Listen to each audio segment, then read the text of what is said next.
Hello everyone, welcome to Sejal kitchen. આજે હું તમારી સામે મસાલા સિંગની રેસીપી શેર કરીશ. જો તમારે પણ આવી મસાલા સિંગ બનાવી છે તો આ વિડીયો તમારા માટે. સૌ પ્રથમ પહેલાં આપણે સિંગદાણા લઈશું. એક પેનમાં લઈશું. લો ફ્લેમ પર એને શેકવાના છે સિંગદાણાને. છિલકા નીકળે ત્યાં સુધી એને શેકવાના છે, વધારે નથી શેકવાના. સિંગદાણા શેકાઈ ગયા છે. હવે એને આપણે એક ડીશમાં લઈ લઈશું. ઠંડા થાય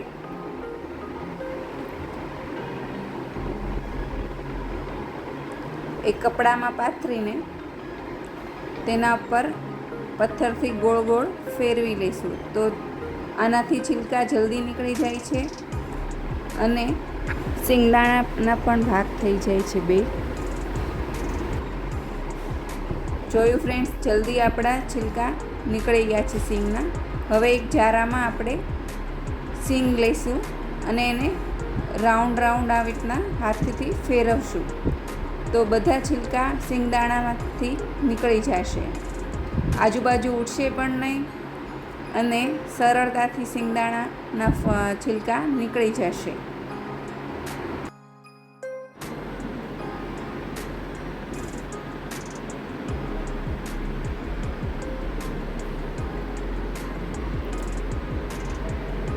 સિંગદાણાના છિલકા નીકળી ગયા છે બધા. હવે એને આપણે ડીશમાં લઈ લઈશું. બધી સિંગને એક પેન લઈશું. તેમાં આપણે બટર નાખશું.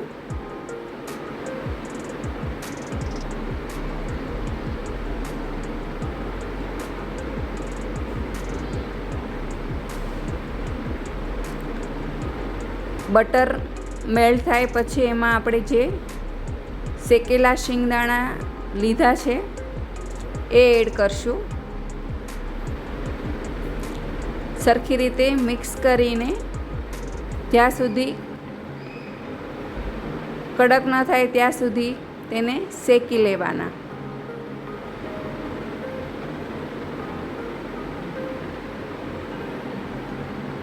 વચ્ચે વચ્ચે તેને હલાવતા રહેવાનું જેથી સિંગદાણા બળી ન જાય.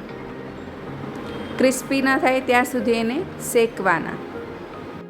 દાણા બટરમાં શેકાઈ ગયા છે. હવે એમાં આપણે હળદર નાખીને થોડુંક હલાવવાનું જેથી હળદર મિક્સ થઈ જાય સિંગદાણામાં.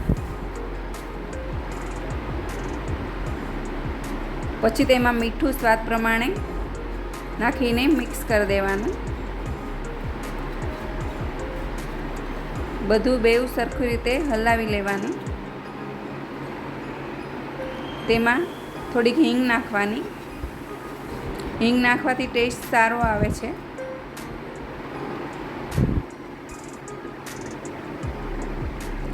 થોડુંક આમચૂર પાવડર,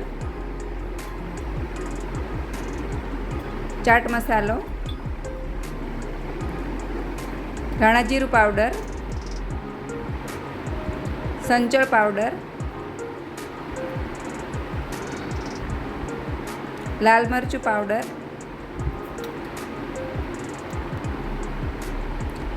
દળેલી સાકર એડ કરીને બધું મિક્સ કરી લેવાનું.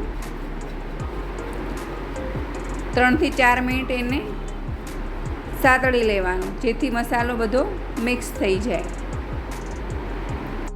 તૈયાર છે મસાલા સિંગ. આ સિંગને તમે સ્ટોર કરવા માટે ઠંડી પાડી દેવાની પહેલાં. પછી તેને એક એરટાઈટ ડબ્બામાં ભરી દેવાનું.